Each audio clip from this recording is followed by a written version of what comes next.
Assalamualaikum warahmatullahi wabarakatuh. Waalaikumsalam warahmatullahi wabarakatuh. Alhamdulillahilladzi an'amana bi ni'matil iman wal islam wassalatu wassalamu ala sayyidina nabiyyina Muhammad sallallahu alaihi wasallam. Allahumma la ilma lana illa ma 'allamtana wa 'allimna ma yanfa'una wanfa'na bima 'allamtana innaka antal 'azizul hakim. Allahumma shrah li sadri wa yassir li amri wahlul 'uqdatam min lisani yafqahu qawli. وقال تعالى في كتابه الكريم وهو أصدق القائلين أعوذ بالله من الشيطان الرجيم بسم الله الرحمن الرحيم الحمد لله رب العالمين الرحمن الرحيم مالك يوم الدين إياك نعبد وإياك نستعين اهدنا الصراط المستقيم صراط الذين أنعمت عليهم غير المغضوب عليهم ولا الضالين. Jemaah yang dirahmati Allah Subhanahu wa taala, sebelum kita lanjutkan tafsir kita pada subuh yang mulia ini, kita akan menjawab dulu pertanyaan pekan yang lalu ketika pada masa Khalifah Umar bin Khattab radhiyallahu anhu, siapakah yang menjadikan imam tarawih pertama? Disebut dalam Sahih Al-Bukhari bahawa ketika Umar bin Khattab radhiyallahu anhu beliau hadir di masjid melihat banyak sekali jamaah, beliau mengatakan laula an aj'alha, andai kata saya jadikan mereka pada jamaah yang satu, saya jadikan mereka berjamaah di bawah Ubay bin Ka'ab. Jadi betul bahawa yang menjadi imam tarawih yang pertama pada masa Khalifah Umar bin Khattab radhiyallahu anhu adalah Ubay bin Ka'ab. Jadi ini jawabannya terhadap pertanyaan pekan yang lalu. Jemaah yang dirahmati Allah Subhanahu wa taala, kita kemarin pada ayat Malik Yaumiddin ada dua qiraah, ada baca Maliki, ada Maliki. Kalau Maliki artinya pemilik, Ad-Din Yaumul Jaza, hari pembalasan. Tapi kalau Maliki artinya raja. Dalam qiraah Hafaz itu dipanjangkan Maliki. Kalau dibaca Maliki seperti pada surah An-Nas, qul a'udzu birabbin nas, malikin nas. Kalau Maliki tidak panjang, bermakna raja, raja hari pembalasan. Jemaah yang dirahmati Allah Subhanahu wa taala, kemudian ayat berikutnya adalah iyyaka na'budu wa iyyaka nasta'in. Ini disebut dengan iltifat. Iltifat dari dhamir mukhattab kepada dhamir ghaib. Jadi dari dhamir ghaib kepada dhamir mukhattab. Sebelumnya alhamdulillahirabbil alamin, segala puji bagi Allah Ar-Rahmanir Rahim, yang pengasih lagi penyayang. Jadi kita bicara Allah sebagai dhamir ghaib yang ketiga. Sekarang iltifat dari ghaib kepada mukhatab, kepada dekat, lawan bicara. Iyyaka, hanya kepada engkau. Jadi daripada ghaib kepada mukhatab, iltifat. Iltifat ini pemindahan dari sebuah kondisi kepada kondisi yang lain, agar salah satunya adalah keindahan Al-Quran Karim. Dialah Tuhan yang pengasih lagi Maha Penyayang. Tetapi pada ayat iyyaka na'budu, hanya kepada engkau, bukan hanya kepada dia, tapi hanya kepada engkau. Menunjukkan dekat dengan Allah Subhanahu wa taala, menunjukkan bagaimana indahnya Al-Quran dalam berbicara satu kondisi kepada kondisi yang lain. Iyyaka na'budu wa iyyaka nasta'in. Iyyaka na'budu taqdimu al-maf'ul, didahulukan maf'ul. Artinya awalnya atau dasarnya na'buduka, kami menyembah engkau. Tapi dalam kalimah ini Allah mendahulukan maf'ul, mendahulukan objek. Hanya kepada engkau. Dari mana kalimah hanya? Kalimah hanya dari kata daripada posisi maf'ul. Kalau objek dibawa ke awal maka yufidul hasr, hanya semata-mata hanya kepada engkau. Tapi kalau kita bilang na'buduka, kami menyembah engkau, juga mungkin kami menyembah selain engkau.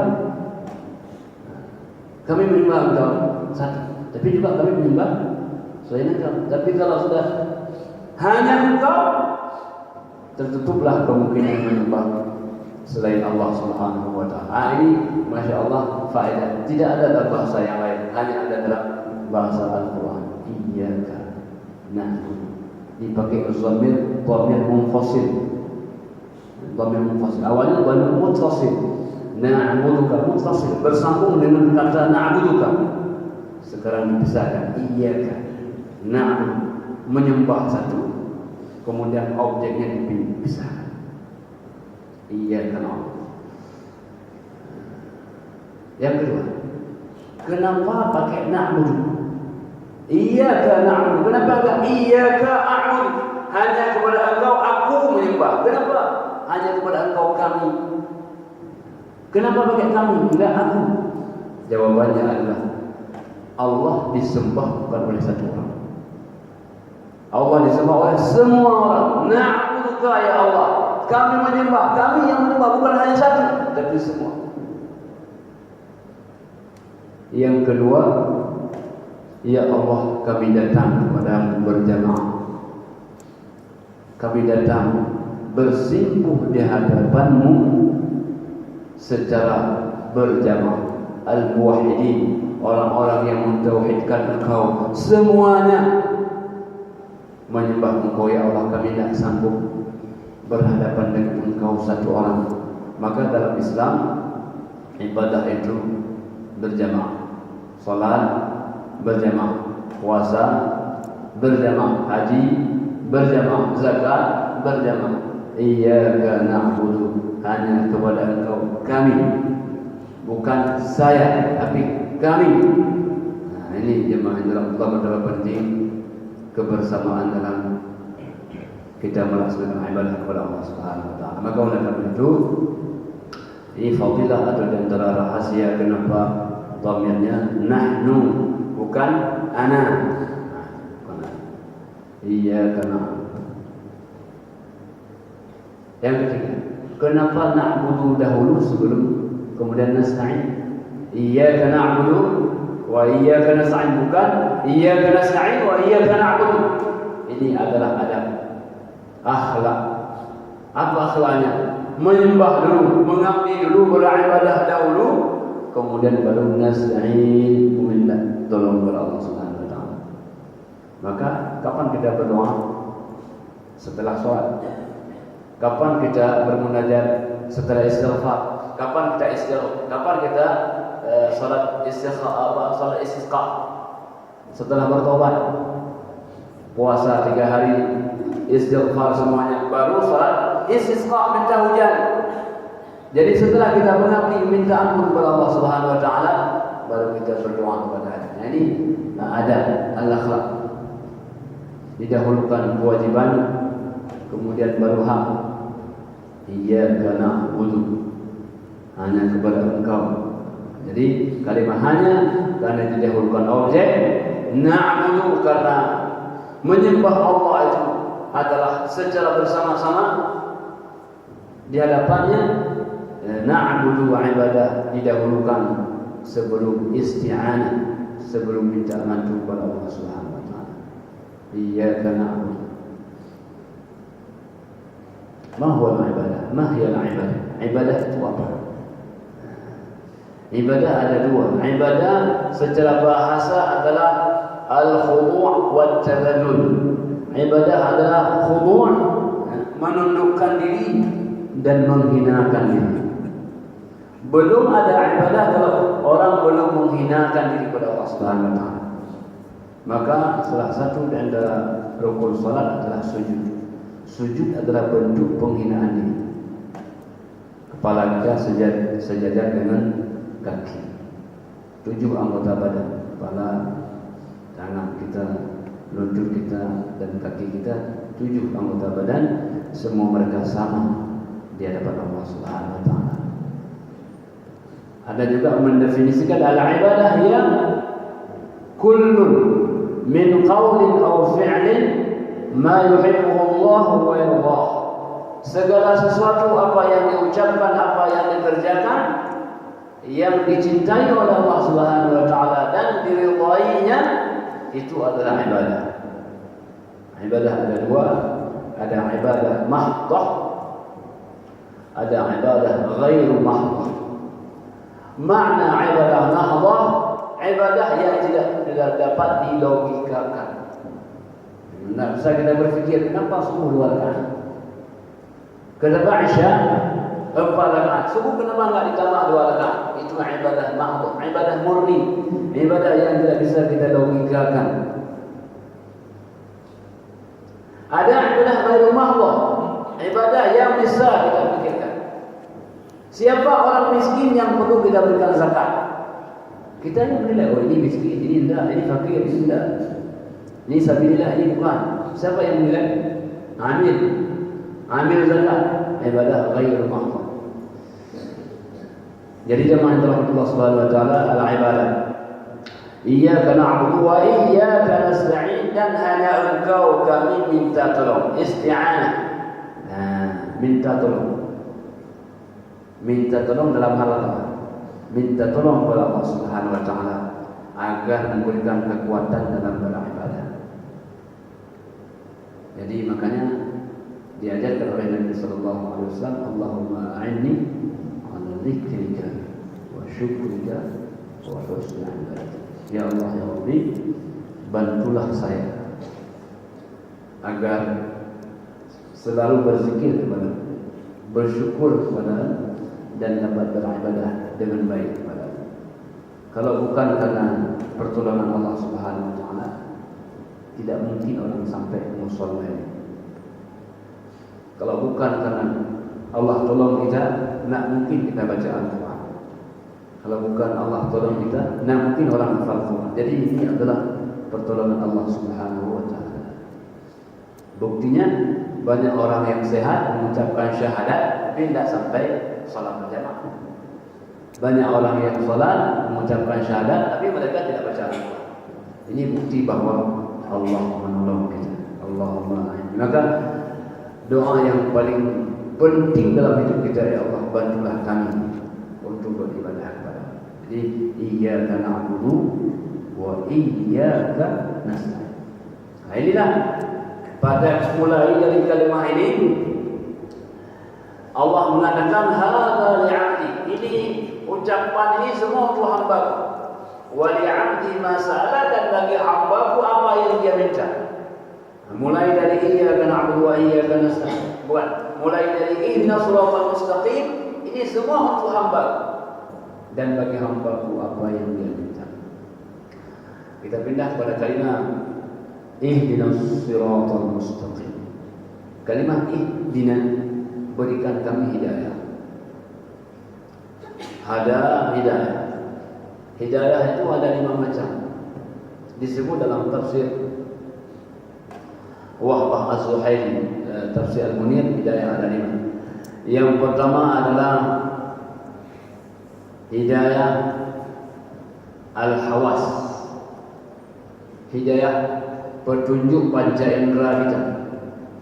Melihat, meraba, itu panca indera. Hidayah panca indera, petunjuk lewat panca indera. Yang kedua hidayah fitrah, naluri manusia, naluri binatang, naluri semua benda-benda. Siapa yang mengajarkan ayam makan? Siapa yang mengajarkan ayam itu sayang pada anaknya? Nah, itu adalah hidayah fitrah. Siapa yang mengajarkan buaya berenang? Hidayah fitrah. Kemudian yang ketiga hidayah al-aqal, akal kita, berfikir kita. Duduk di sini ada manfaat, saya bekerja ada manfaat, itu hidayah al-aqal. Yang keempat hidayah ad-din, hidayah agama. Siapa yang mengadakan salat baik? Agama. Siapa yang mengadakan silaturahmi itu memperpanjang umur? Agama. Hidayah ad-din.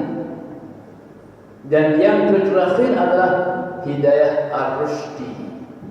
Hidayah ar-rusyd. Apa makna ar-rusyd? Hidayah bimbingan. Orang sudah beragama, tapi belum tentu dibimbing oleh Allah untuk mengamalkan agama. Jadi hidayah ar-rusyd ini adalah hidayah dibimbing oleh Allah untuk mengamalkan agama.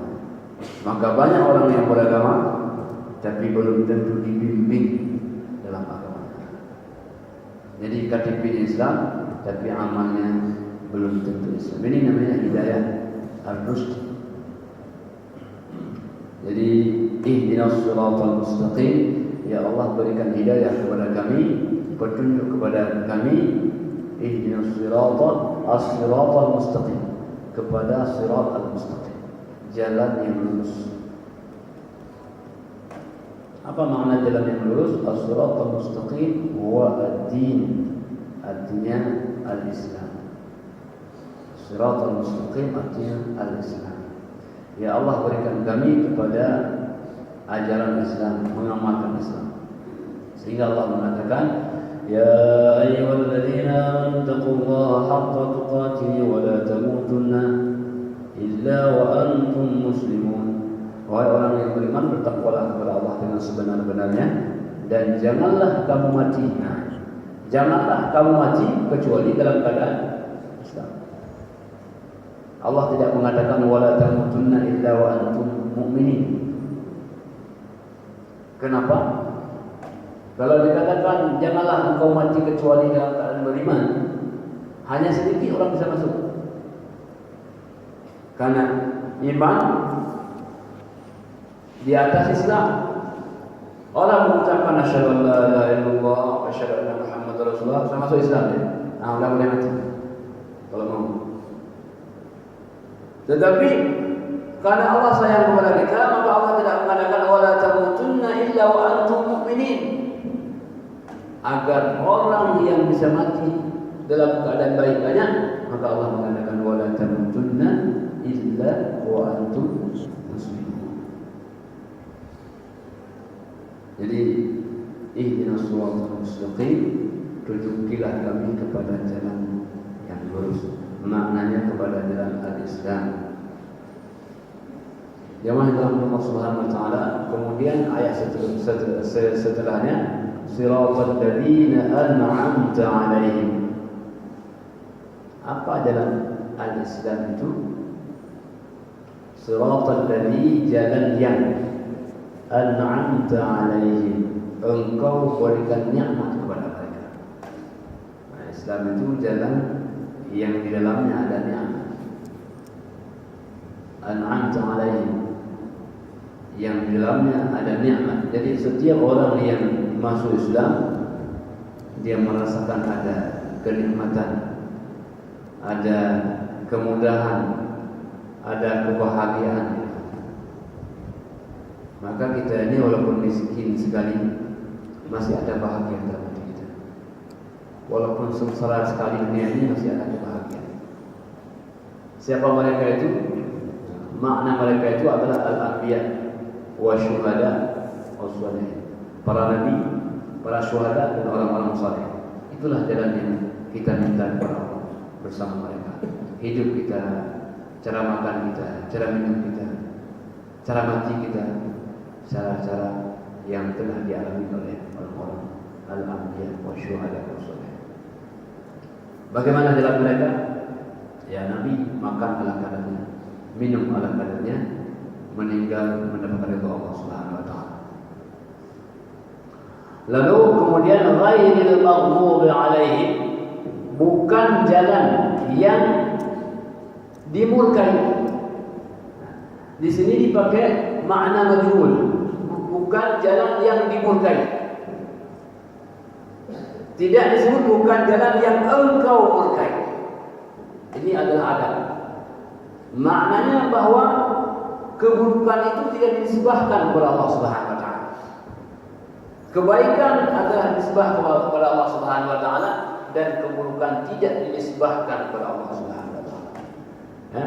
Kata Nabi, al-khairu kulluhu biyadika wasyarru la yunsab ilaika. Kebaikan semuanya berada pada tangan Engkau ya Allah, dan kejahatan tidak pernah dinisbahkan kepada Engkau. Maka kalimatnya ghairil maghdub, jalan bukan jalan yang dimurkai. Makna jalan yang dimurkai adalah jalan orang-orang Yahudi. Karena orang Yahudi orang yang dimurka oleh Allah Subhanahu wa taala. Kunu qiradatan khasiin, jadilah engkau kalian ini kera-kera yang hina. Tidak ada dalam umat sejak dahulu sampai sekarang Allah mengatakan jadilah engkau kera-kera yang hina, kecuali orang Yahudi. Jadi ini kita mohon kepada Allah, janganlah jalan yang dimurkai. Tidak pernah ada orang mengatakan lan nu'mina laka hatta narallaha jahra. Hai Musa, kami tidak akan beriman kepadamu sehingga kami bisa melihat Tuhan. Kalau kau bisa tunjukkan Tuhan di depan, kami beriman. Ada enggak umat lain yang seperti itu? Yang melampaui seperti itu. Idhab anta wa rabbuka faqatila. Hendak Musa jangan ajak-ajak kami, sudah engkau sama Tuhan aja berperang, kami sendiri aja. Nanti kalau menang bilang sama kami. Ada enggak umat yang lain seperti itu?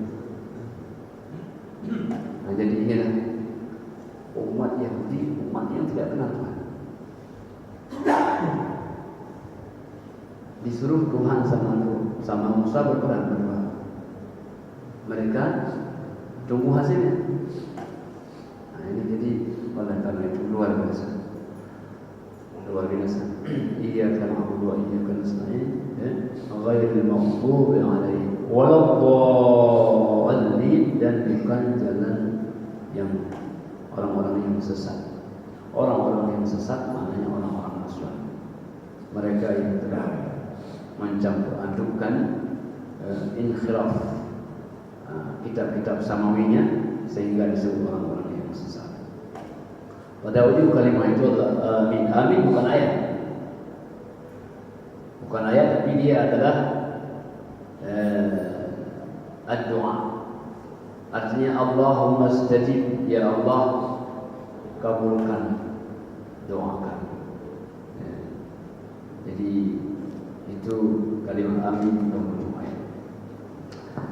Jemaah yang dirahmati Allah Subhanahu wa taala, jadi ini ringkas dari surah Al-Fatihah. Sudah kita bicarakan surah Al-Fatihah ada 7 ayat. Ada yang memulai dengan Bismillahirrahmanirrahim, maka Bismillah ayat pertama. Bagi yang berpendapat bahwa Alhamdulillah surah ayat yang pertama, maka ghairil maghdubi 'alaihim 1 ayat, waladdallin 1 ayat. Jumlahnya tetap 7 ayat. Jadi ini berbeda pendapat ulama tentang surah Al-Fatihah, tentang membaca Bismillah atau tidak membaca Bismillah, sebagaimana yang kita sampaikan pada minggu yang lalu. Ada yang menganggap bahwa surah Al-Basmalah bahagian dari Al-Fatihah, maka ayat pertamanya adalah Bismillahirrahmanirrahim. Bagi yang mengatakan itu bahagian dari Basmalah bagian dari Al-Fatihah, ada yang membaca sir, ada yang membaca jahar. Yang membaca jahar adalah mazhab Syafi'i. Bismillahirrahmanirrahim, alhamdulillahirabbil alamin. Yang membaca sir adalah Maliki. Alhamdulillahirabbil alamin. Ada juga yang tidak membacanya karena bukan bahagian dari surah Al-Fatihah. Jemaah yang dirahmati Allah Subhanahu wa taala, sekarang kita pindah kepada surah Al-Baqarah. Surah Al-Baqarah artinya sapi begini. Kalau Al-Fatihah disebut Fatihah karena sebagai pembuka, Fatih, pembuka, penakluk, pemenang, Fatihah. Al-Fatih, pemenang, penakluk, pembuka. Kalau Al-Baqarah sapi betina. Kenapa disebut sapi betina? Karena di antara isi ayat itu berbicara tentang orang-orang Yahudi yang dimintakan oleh Allah Subhanahu wa taala menyembelih seekor sapi betina. Tanya bagaimana keadaannya, bagaimana warnanya, bagaimana boleh enggak yang sudah dipakai atau tidak. Banyak pertanyaan yang tidak penting. Hampir saja mereka tidak mendapatkan sapi betina itu. Ketika ada orang membunuh seorang paman, tujuan pembunuh agar dapat mendapatkan warisan daripadanya, ternyata kemudian dia menyembunyikan diri. Sehingga disebutlah ayat ini atau surah ini surah Al-Baqarah. Surah di antara kandungannya adalah tentang sapi betina. Jemaah yang dirahmati Allah Subhanahu wa taala, surah Al-Baqarah ini adalah madaniyah. Makna madaniyah bahwa surah ini diturunkan oleh Allah Subhanahu wa taala setelah Nabi hijrah ke kota Madinah.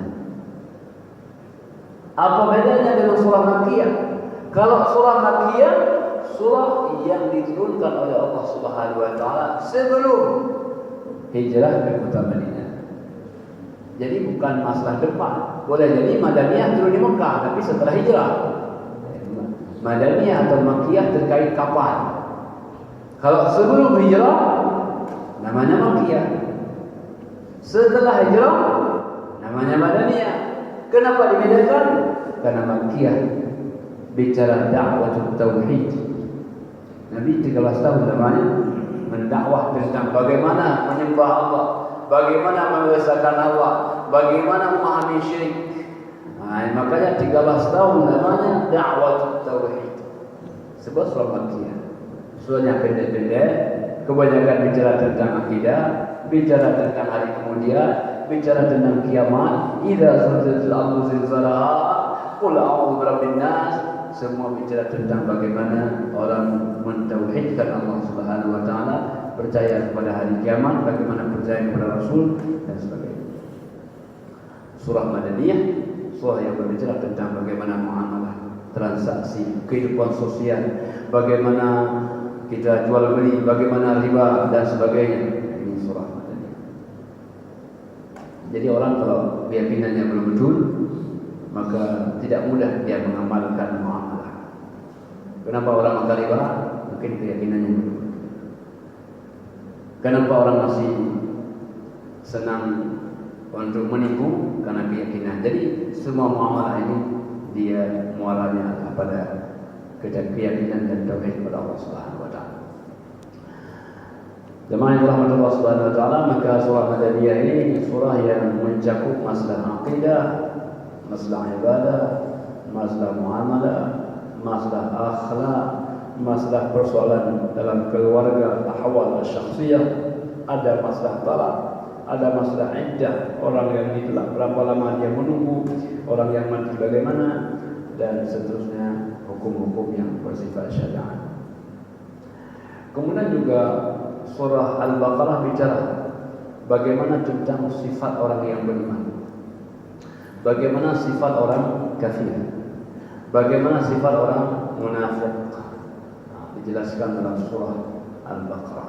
Bagaimana orang-orang yang bahagia, bagaimana orang-orang yang sengsara adalah dalam surah Al-Baqarah. Al-Baqarah juga bicara tentang bagaimana penciptaan ayah kita Adam alaihissalam, bagaimana penciptaannya, bagaimana dialog dengan malaikat. Ini disebut dalam surah Al-Baqarah. Jemaah yang dirahmati Allah Subhanahu wa taala. Jadi sebuah surah yang luar biasa dan surah yang terpanjang dalam Al-Quran, 286 ayat. Surah yang terpanjang dalam Al-Quran. Namun Nabi SAW kalau salat malam itu Al-Baqarah habis. Masya Allah. Makanya la tas'alu an husnihinna wa tulihinna. Kata Aisyah, jangan kau tanya bagaimana indahnya salat Nabi dan bagaimana panjangnya. Kalau Baqarah habis, berapa panjangnya? Jadi jangan kau tanya bagaimana indahnya, bagusnya salat Nabi dan panjangnya salat Nabi. Bengkak kaki. Nah, itu jadi luar biasa ibadah baginda Nabi sallallahu alaihi wasallam. Jemaah yang dirahmati Allah Subhanahu wa taala. Kenapa? Atau fadilah apa surah Al-Baqarah ini? Rasulullah sallallahu alaihi wasallam annahu qala. Baginda sallallahu alaihi wasallam bersabda, "La taj'alu buyutakum maqabir." Jangan kau jadikan rumah-rumah kalian kuburan. Jangan kalian jadikan rumah-rumah kalian adalah kuburan.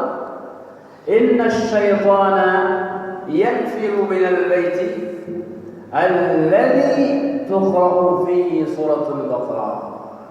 Sesungguhnya syaitan itu akan lari dari rumah yang dibaca di dalamnya surah Baqarah. Mungkin kita bilang, rumah saya kok ada suara Al-Quran? Memang ada syaitan. Syaitan itu ada di beberapa tempat. Yang pertama di tempat yang kosong. Rumah yang kosong, lantai 2 yang kosong, itu dibersihkan, dinyalakan lampunya. Datang kita membaca ayat dan sebagainya. Kalau tidak, syaitan akan mampir. Syaitan juga dia banyak di laut-laut, di lautan lepas. Syaitan juga dia di dalam kandang-kandang onta. Syaitan juga ada di dalam WC, tempat-tempat orang membuang hajat. Maka ada doanya masuk WC dan sebagainya. La taj'alu buyutakum maqabir, jangan kau jadikan rumahmu kuburan. Maknanya janganlah rumahmu itu tak pernah dibacakan Al-Quran, tidak ada salat dalamnya, karena di kuburan kan tidak ada. Kita masuk kuburan baca kan tidak. Maka janganlah kau jadikan rumahmu kuburan. Sesungguhnya syaitan itu akan lari, akan lari minal bait, dari sebuah rumah alladhi tuqra'u fihi, yang dalam rumah itu dibacakan surah Al-Baqarah. Tidak mungkin ada rumah yang ada Baqarahnya kemudian ada syaitan lagi. Maka kalau rumah kita baca surah Al-Baqarah, tidak mungkin ada syaitan. Kenapa? Karena Nabi sudah menjamin orang yang baca surah Al-Baqarah dalam rumahnya tidak mungkin ada syaitan. Wa qala sallallahu, ini hadis riwayat Muslim dan Tirmidzi. Wa qala sallallahu alaihi wasallam, Nabi bersabda, "Iqra'u surah Al-Baqarah." Bacalah surah Al-Baqarah. Bacalah surah Al-Baqarah. Fa inna akhraha barakah, karena mengambil surah Al-Baqarah itu menjadi berkah. Wa tarkaha hasarah, kalau kau meninggalkan surah Al-Baqarah, rugi. Meninggalkan surah Al-Baqarah rugi. Wala yastati'uha al-Baqarah, dan tidak bisa dibaca oleh orang sihir. Baqarah sihir, penyihir tak bisa baca. Kalau dibaca kalau dibaca oleh tukang sihir, hilang sihirnya. Wala yastati'uha al-Baqarah, tidak bisa dibaca oleh tukang sihir. Jadi ini fadilah surah Baqarah. Jadi oleh karena itu ini hadis yang rawah Muslim, ada dalam Sahih Muslim, hadis tentang fadilah surah Al-Baqarah. Jemaah yang dirahmati Allah Subhanahu wa taala, maka surah ini disebutkan linawaibihi, bagi orang-orang al-muttaqin, orang-orang bertakwa, menjadi pembimbing, menjadi hidayah. Di awal surah kan, zalikal kitabu la raiba fihi hudan lil muttaqin. Jadi hidayah bagi orang-orang yang bertakwa kepada Allah Subhanahu wa taala. Jemaah yang dirahmati Allah Subhanahu wa taala, marilah kita mulai sedikit tentang surah Al-Baqarah ini. A'udzu billahi minasyaitonir rajim. Bismillahirrahmanirrahim. Alif Lam Mim. Dzalikal kitabu la raiba fihi hudan lil muttaqin. Alladzina yu'minuna bil ghaibi wa yuqimuna as-salata wa mimma رزقناهم ينفقون والذين يؤمنون بما أنزل إليك وما أنزل من قبلك وبالآخرة هم يوقنون أولئك على هدى من ربهم وأولئك هم المفلحون. Jemaah yang rahmatullah alif lam mim disebut dengan al-ahruf al-muqatta'ah, huruf terpotong-terpotong. Alif lam mim. Ada yang dua huruf yasin. Ada satu huruf nun. Ada dua yasin. Ada tiga alif lam mim, alif lam ra. Ada empat alif lam mim sad. Ada lima kaf ha ya ain sad.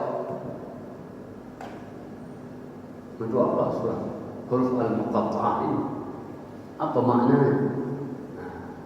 Bagi orang-orang Ajam mungkin mengatakan jadi tidak ada makna. Tapi bagi orang-orang Arab, orang yang diturunkan kepada mereka Al-Quran pertama sekali, orang-orang yang pandai syair, apabila ada ahruf al-muqatta'ah ini intibah. Ada sesuatu yang penting, ada sesuatu yang besar. Nah, jadi memang kalau zauq kita mungkin tidak merasa, tapi bagi ahli-ahli, karena Al-Quran turun kepada umat manusia untuk menentang kondisi mereka. Tantangan pertama adalah kepada tukang-tukang syair yang mereka ahli bidang bahasa. Allah mengatakan alif lam tersentak bahwa setelah ini ada sebuah pembicaraan besar. Apa pembicaraan besar? Semua ayat yang ada ahruf al-muqatta'ah, entah Yasin, entah Taha, mesti setelahnya bicara Al-Quran. Bicara Al-Quran. Yasin wal Quran. Taha, ma anzalna 'alaika al-Quran litashqa. Semua ayat yang dimulai dengan huruf al-muqatta'ah ini bicara tentang pentingnya Al-Quran. Ini dunia ini goncang ini dengan turunnya Al-Quran. Langit terbuka, semua malaikat turun untuk menyaksikan Al-Quran. Maka orang tahu sudah ada Al-Quran di dalamnya. Masya Allah, luar biasa. Jadi jemaah yang dalam Allah Subhanahu wa taala, alif lam mim, alif lam ra, Taha, semua setelahnya bicara tentang pentingnya Al-Quran. Maka jemaah yang dalam Allah Subhanahu wa taala, kalau kita baca huruf-huruf ini, pastikan dalam hati kita, oh ini bicara tentang pentingnya Al-Quran. Jemaah yang dirahmati Allah Subhanahu wa taala, adapun kemudian ada orang yang mentakwilkan, tapi ini pendapat yang tidak kuat. Misalnya mentakwilkan alif Allah, lam Jibril, mim Muhammad, itu tidak kuat. Kalau alif lam mim sad apa? Kalau kaf ha ya ain sad. Jadi ini pendapat yang tidak kuat. Jadi pendapat yang kuat huruf al-muqatta'ah, maknanya Allahu a'lam, tapi faedahnya lil intibah, untuk memberikan sebuah penekanan. Setelah ini akan ada pembicaraan besar. Dzalikal kitab la raiba fihi hudan lil muttaqin. Dzalika adalah isim isyarah lil ghaib, untuk jauh. Dzalika jauh. Al-Quran di lauh mahfuz, dzalika itu Al-Quran. Ketika Al-Quran turun ke bumi, dzalika bermakna hadzal Quran. Ini Al-Quran. Jadi isyarah jauh ketika lauh mahfuz diturunkan oleh Allah Subhanahu wa taala ke bumi, ini Al-Quran. Maka terjemahkan ini Al-Quran. Al-Kitab. Al-Kitab, kitab mana? Kalau ada alif lam al-ma'rifah ini, berarti menunjukkan kitab yang itu. Isyarahnya adalah Al-Quran. Al-Kitab. Kalau sudah masuk alif lam ma'rifah, maka tertentu bendanya, yaitu Al-Quran. Al-Quran yang dirahmati Allah Subhanahu wa taala, la raiba fihi, tidak ada keraguan di dalamnya. La raiba ma'nahu la syakka, tidak ada ragu di dalamnya. Jadi inilah beda membaca wahyu yang turun dari Allah dengan pendapat manusia. Kalau pendapat manusia, kesimpulan di ujung. Tapi kalau wahyu dari Allah, kesimpulan pada awal. Kesimpulannya, Al-Quran tidak ada ragu di dalamnya. Jadi ini makanya ada seseorang yang datang ke Palestina, dia hendak bertemu dengan imam masjid, kemudian dia duduk-duduk sambil menunggu imam sedang sholat.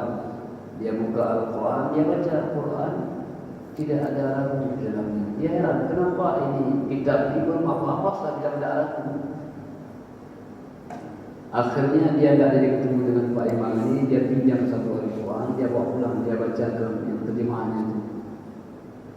Setelah selesai dia baca, dia datang pada hari berikutnya, dia mengucapkan asyhadu an la ilaha illallah wa asyhadu anna Muhammadar Rasulullah. Ini betul firman Allah, karena diawali dengan tidak ada keraguan, setelahnya dia baca pun persis seperti kandungan tidak ada keraguan di dalamnya. Jadi jemaah yang dirahmati Allah, Al-Quran sebelum kita baca sudah Allah pastikan la raiba. Kemudian hudan lil muttaqin, sebagai hidayah. Sebagai hidayah bagi orang-orang yang bertakwa. Jadi Al-Quran ini fungsinya hidayah, bukan fungsi sebagai kitab ilmiah. Al-Quran, hadirnya Al-Quran sebagai bimbingan, dia bukan fungsi untuk ilmiah. Kalau ada bicara tentang hujan, itu tujuan atau jalan untuk sampai hidayah. Itu bukan tujuan. Tujuannya menjadi bimbingan. Ketika Al-Quran sudah menjadi pembimbing manusia, maka itulah sebagai tujuan turunnya Al-Quran. Hudan, hidayah. Jadi hidayah sudah kita sampaikan, ada 5 macam. Hidayah yang terakhir ini hidayah Al-Quran, menjadi bimbingan. Maka untuk menjadi bimbingan, dibaca, dihafal, dipahami yang dibaca, dihafal, dipahami, diamalkan. Maka orang tidak mungkin dia mengamalkan Al-Quran kalau tidak pernah baca Al-Quran. Sudah membaca, harus memahami, baru kemudian bisa mengamalkan. Itulah sebabnya maka dalam kurikulum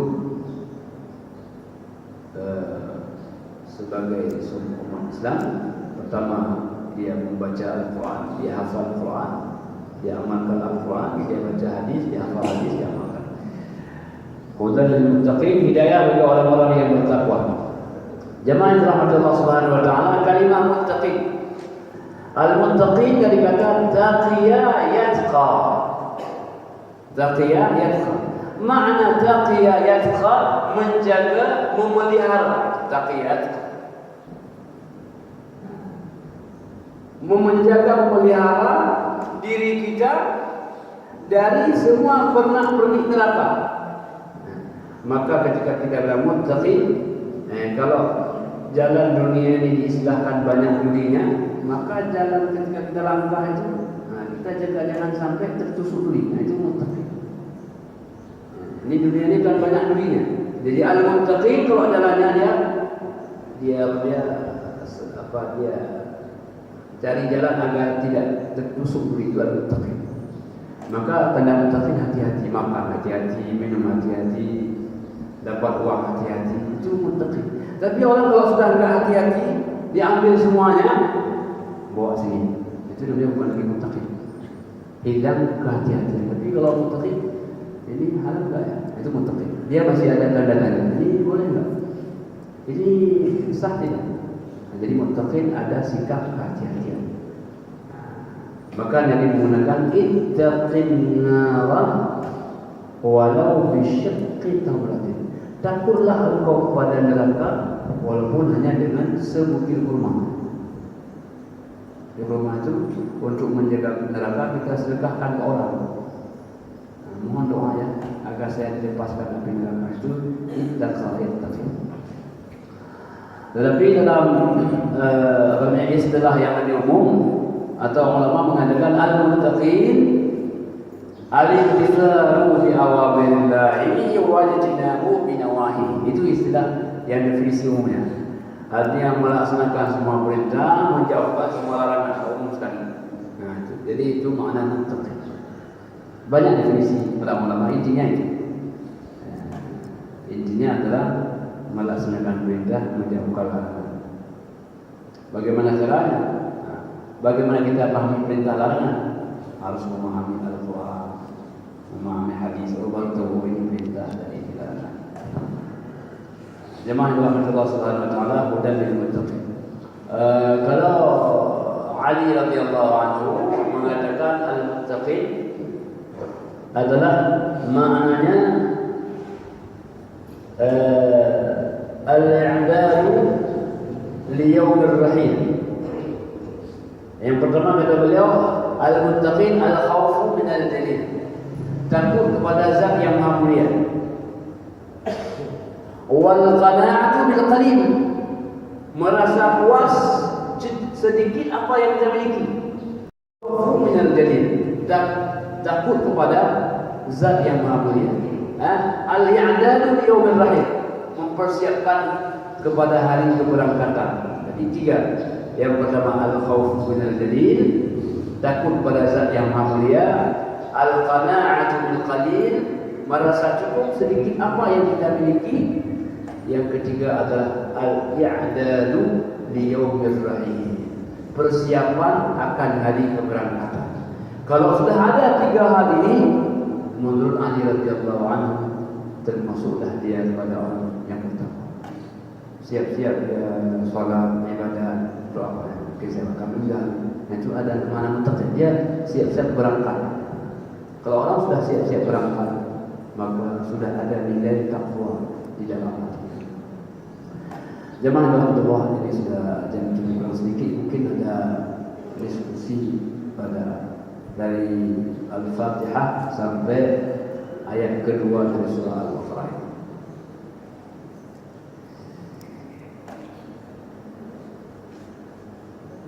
Ada pertanyaan jemaah Allah tentang ayat ini? Fadhil. Waalaikumsalam warahmatullahi wabarakatuh.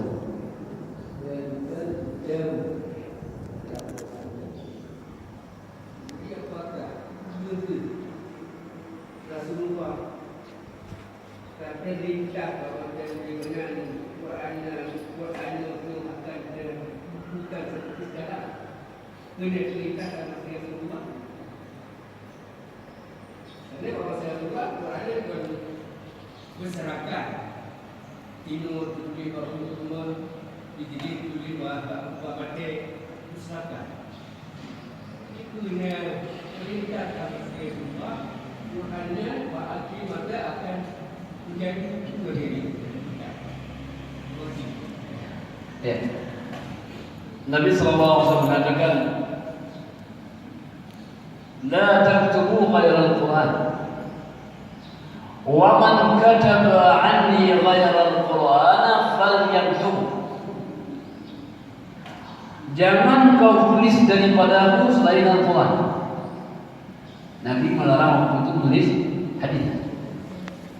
Barang siapa yang menulis dariku selain Al-Quran, hendaklah dia hapus. Hendaklah dia hapus. Ini mengisyaratkan bahawa tulisan Al-Quran ini sebelumnya tidak mungkin bercampur dengan tulisan yang lain. Karena dilarang untuk tulis selain Al-Quran. Berarti Al-Quran sudah ditulis sejak zaman Nabi SAW. Kalau sudah ditulis, ya, maka mesti Al-Quran itu yang pertama dia pasti ada dalam tulisan, yang kedua ada dalam Al-Quran. Ya. Walaupun Nabi tidak mengatakan suatu saat nanti akan dikumpulkan, tetapi perintah menulis itu adalah perintah untuk mengabadikan Al-Quran dalam bentuk tulisan. Jadi apakah Nabi terserah atau tidak, kita tidak berani mengatakan karena tidak ada hadisnya. Tidak, saya belum baca hadisnya. Tetapi Nabi perintahkan menulis, tulis. Dan tidak boleh menulis lain Al-Quran. Memang ada juga sebuah pengecualian. Ya. Uktubu li Abi Syah, ada sebuah perkataan Nabi, tulislah untuk Abu Syah. Itu khusus. Tapi kepada yang lain tidak boleh. Hanya Al-Quran oleh Nabi SAW. Makanya setelah Nabi wafat, kan Al-Quran sudah ada dalam tulisan. Tinggal diperintahkan oleh Abu Bakar As-Siddiq radhiyallahu anhu. Setelah lama berdiskusi dengan Umar bin Khattab radhiyallahu anhu, kata Umar, wahai Abu Bakar, ini banyak orang meninggal dalam perang Riddah, marilah kita kumpulkan Al-Quran. Abu Bakar mengatakan, wallahi ya Umar, bagaimana saya mau mengumpulkan sesuatu yang belum pernah dikerjakan oleh Nabi SAW? Saya tidak berani. Wallahi itu baik oleh Abu Bakar, wallahi, sumpah Umar, bahwa itu baik. Baru terbuka dada Abu Bakar menerima pendapat Umar untuk melaksanakan proses pengumpulan Al-Quran pertama. Dengan Zaid bin Thabit menjadi ketuanya. Siapa Zaid? Zaid adalah sekretaris Nabi Sallallahu Alaihi Wasallam. Kata Zaid, "Lau kulliftu, andai kata saya dibebankan untuk membawa gunung, maka aku lebih ringan membawa gunung ketimbang diperintahkan untuk mengumpulkan Al-Quran." Begitulah rasa berat mengumpulkan wahyu Allah Subhanahu Wa Taala, takut ada kecacatan dan sebagainya. Jadi sahabat ini sebagaimana orang tadi muttaqin, kekhawatirannya besar. Nah, ini orang muttaqin, takut salah, takut. Jadi begitu saja isyarat Nabi untuk menuliskan Al-Quran. Ya. Dan sudah menjadi takdir Allah Subhanahu Wa Taala dikumpulkan pada masa Bakar As-Siddiq radhiyallahu anhu, kemudian disimpan di rumah Hafsah bin Umar radhiyallahu anhu, kemudian diambil kembali pada masa Utsman radhiyallahu anhu, kemudian ditulis sejumlah 6 mushaf yang mushaf induknya disebut dengan mushaf al-imam, dan dibagikan kepada 5 kota besar, ya, agar tidak ada perbedaan dalam penulisan Al-Quran. Makanya Al-Quran tulisannya itu adalah bukan imla'ul alim. Nah, imla' Al-Quran tidak boleh imla' al-alim. Nah, misalnya Bismillah, tidak boleh pakai alif. Bismillahirrahmanirrahim, tidak boleh pakai alif. Kenapa? Karena imla' Al-Quran. Kalau kita pakai alif, sudah berapa hurufnya? Bismillah hurufnya 19. Tapi kalau pakai alif, Bismillah jadi 20. Sudah tidak fadilah Al-Quran dalam Bismillah. Kata Imam Al-Qurtubi, 19 huruf maknanya 1 huruf akan melindungi dari 1 malaikat penjaga neraka. Jika alaiha 19 neraka ini dijaga oleh 19 malaikat, maka orang yang baca Bismillahirrahmanirrahim 1 huruf dia baca akan melindungi 1 malaikat penjaga neraka. Jadi begitu saja.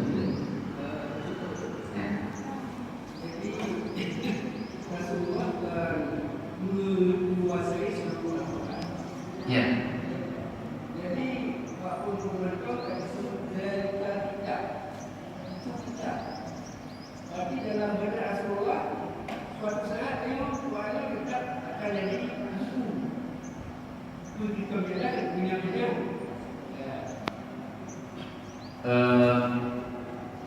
Al-Quran sebelum dikumpulkan disebut Alkitab, karena Alkitab adalah kumpulan huruf lembaran-lembaran. Setiap kumpulan yang banyak itu disebut Alkitab. Jadi sebelum Al-Quran ditulis, karena tulisan ini sebenarnya adalah untuk menjaga kandungan. Tapi dalam lembaran hadis sudah terletak 30 juz, urutannya sudah terletak. Nabi SAW mentakrir hafalannya pada Jibril alaihissalam. Dimulai dengan surah Al-Fatihah, diakhiri dengan surah An-Nas, Alkitab. Sudah kan pada Ramadan Nabi mentakrir. Jadi istilah takrir ini sudah ada pada masa Nabi SAW. Banyak orang Al-Quran ada takrir. Kalau Nabi mentakrirnya kepada Jibril setiap Ramadan sudah ada. Dan juga kita tinggal tulisan itu sebenarnya pada masa dahulu tidak penting. Kenapa? Karena pada masa jahiliyah dahulu, kalau orang diketahui menulis, maka orang itu akan hina. Kenapa? Karena menulis menunjukkan kelemahan akal untuk menghafal. Maka Nabi al-ummi tidak baca, tidak tulis, dan itu kelebihan, bukan kekurangan. Pada masa itu tidak menulis adalah sebuah kelebihan. Jangan katakan tidak bisa baca tulis. Nah, itu kelebihan. Maka orang waktu itu kalau nulis dia harus mencari tempat sembunyi agar tidak diketahui orang. Kalau diketahui akan dihina orang dia. Maka orang Arab salah satu kelebihannya adalah maaf. Dulu tapi sekarang orang. Semua dia apa? Kalau kita mau tanya siapa keturunan fulan, tanya kepada Abu Bakar ahlinya. Fulan bin hafal. Nah kalau kita kakek dia tidak bisa apa kakek. Tapi orang itu masya Allah. Jadi itu kelebihan. Jadi menulis itu adalah maslahat untuk bagi manusia.